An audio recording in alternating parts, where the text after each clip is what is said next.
Hey everyone, and welcome. In our nonstop, kind of chaotic lives, I think we're all looking for a little bit of comfort, right? A moment to just feel grounded. Well, today we're going to dig into a really unexpected source of exactly that, the ancient ritual of Ash Wednesday. Does this look familiar? Yeah. It's pretty much the unofficial motto of our modern world, isn't it? This constant pressure to be everything, all at once, for everyone, all the time. And honestly, it's a huge source of our collective anxiety. And that feeling, it puts us squarely inside what you could call the modern pressure cooker. The world today just feels so volatile, socially, technologically, environmentally. It is a lot to handle. And that pressure, it comes from all over the place. You've got the demands of hustle culture, this need to have a constant digital presence, the relentless expectation that we have to keep growing and producing, and just the general instability of the world around us. It's really no wonder so many of us feel completely ungrounded. So, where on earth do we find an antidote to all this? Well, the answer might surprise you. We're going to look at Ash Wednesday not as some somber, depressing obligation, but as a practice that actually offers a unique kind of comfort, mostly by stripping away all that noise.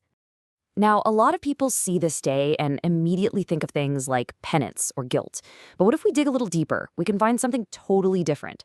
So instead of penance, let's think grounding. Instead of guilt, think comfort. And instead of that kind of bleak dust-to-dust idea, think of it more like a profound sense of coming home.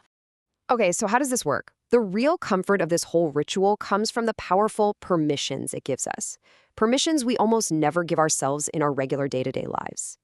First off, it gives us permission to just exist in a threshold state.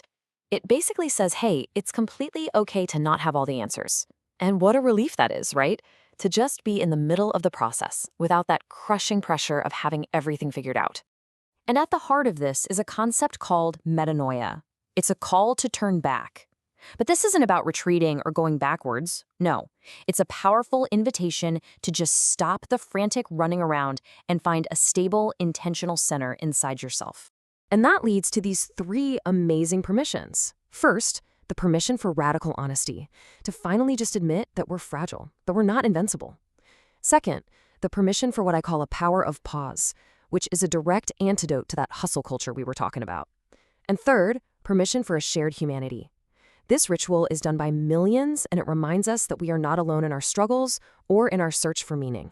All right, but let's talk about the elephant in the room. What about the most famous and, let's be honest, most challenging phrase that comes with this day? Let's take a closer look and maybe reframe it a bit. We just have to ask the question, right? Hearing "you are dust and to dust you shall return," it can sound incredibly bleak, maybe even a little nihilistic, and that's a totally fair reaction to have. But here is the powerful shift in perspective. In this context, that phrase isn't meant to be a downer. It's meant to be an anchor. And the reason why is actually surprisingly comforting. Think about it.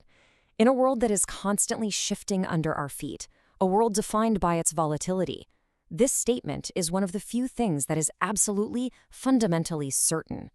It strips away all the non-essentials, and it grounds us in a core truth.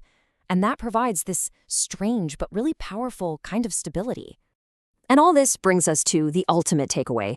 This new way of looking at things, it actually lets us get back a sense of agency, a sense of control, but in a very different way than we're used to. We spend so much of our energy trying to control all the external chaos, right? The shifting tides of the world, which is an impossible job. This practice suggests we shift our focus. While we can't control what's happening out there, we can control the orientation of our own hearts. And that's where our true power really is. So what does that look like day to day? It's really a call to make a simple but profound trade. We're invited to trade our constant, churning anxiety for moments of real reflection, to trade the overwhelming noise of the world for some intentional, prayerful silence. So we'll end on this guiding thought. Maybe that's what this is all about. Not a season of guilt, but a favorable time to find our way back to our own center, to rediscover the routes that lead us, not to everything we think we should be, but to the very heart of who we actually are. And in a world that asks for so much from us, what a comforting thought that is.